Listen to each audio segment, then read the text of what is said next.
Hello and welcome. Today is a special day for us here at Clark County Today. It's our 8-year anniversary since launching. Over the years, we've had the privilege of covering all things happening in Clark County, Washington, from local news to sports, business, and community events. Our team, Ken, Paul, Heidi, and Andy, have loved every moment of it and are excited to continue this journey with you. Here's to many more years of serving our incredible community. Today, we're covering a wide range of local news from road construction delays in Vancouver to a closer look at a controversial partnership in the upcoming congressional race. We'll also discuss developments in local law enforcement, city council controversies, and what an 80 to 90 foot high transit facility could mean for the community. Let's dive right in. Heads up if you're planning to drive in Vancouver next week. Roadwork is scheduled on the ramps of Interstate 5 from September 30th through October 3rd. Expect delays during the day as crews will be repaving these vital sections to improve safety and traffic flow. While necessary, this construction will likely affect travel plans, so if you're driving through the area, give yourself extra time and consider alternate routes. A recent incident has shaken the Vancouver community. A Vancouver Police Department officer was involved in a fatal shooting during a SWAT callout. Specific details about what led to the callout and subsequent shooting are still being investigated. This tragic event underscores the risks law enforcement officers face daily and the complexity of making split-second decisions. Following the fatal shooting incident, the Vancouver Police Department has released additional information to clarify the situation. While the details are still emerging, the department emphasized the necessity of transparency and community awareness.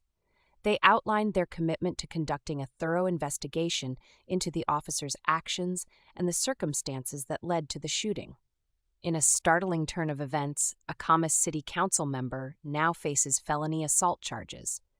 This has raised questions about the councilor's future and what this means for local governance. As the case unfolds, the community is left pondering the possible repercussions, both for the accused and the city's political environment. How will this affect the council's decisions moving forward? And what kind of precedent does it set for public officials in Clark County, Washington? A proposal for an 80 to 90 foot high transit and active transportation facility has sparked debate. Advocates say it could revolutionize the way residents commute, providing more options for biking, walking, and public transit. However, critics argue that the scale and practicality of such a facility need to be more thoroughly examined. What do you think? Could this be a game changer for transportation in our community, or is it an overly ambitious endeavor? The Interstate Bridge Replacement Program has just released a draft supplemental environmental impact statement. This document provides a closer look at the potential effects of the bridge replacement on the environment, traffic patterns, and local communities.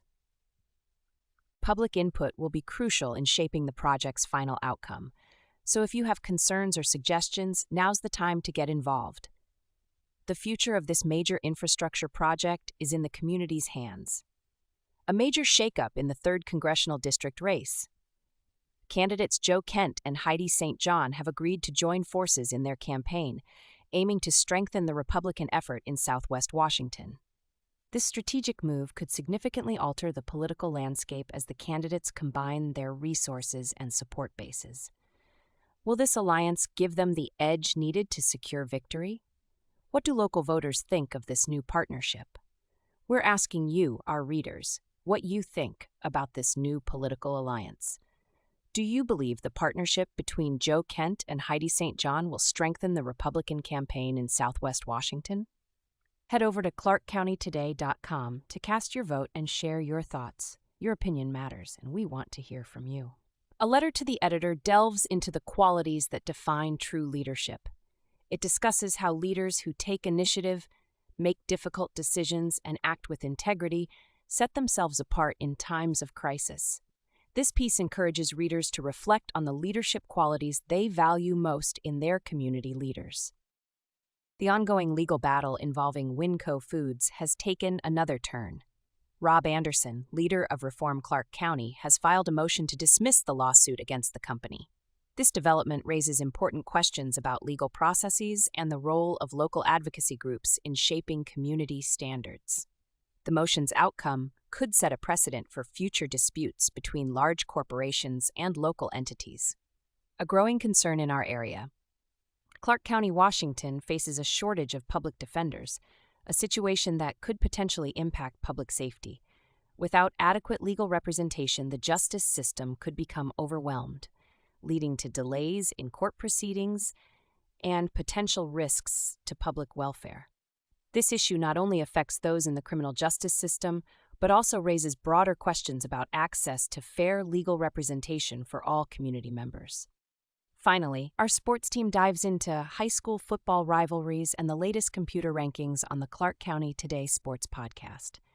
How are local teams faring and what matchups are on the horizon? Tune in to catch all the highlights, expert analysis, and some spirited discussion on the week's biggest games. That wraps up our news roundup. Remember, for more details on these stories and many others, visit clarkcountytoday.com.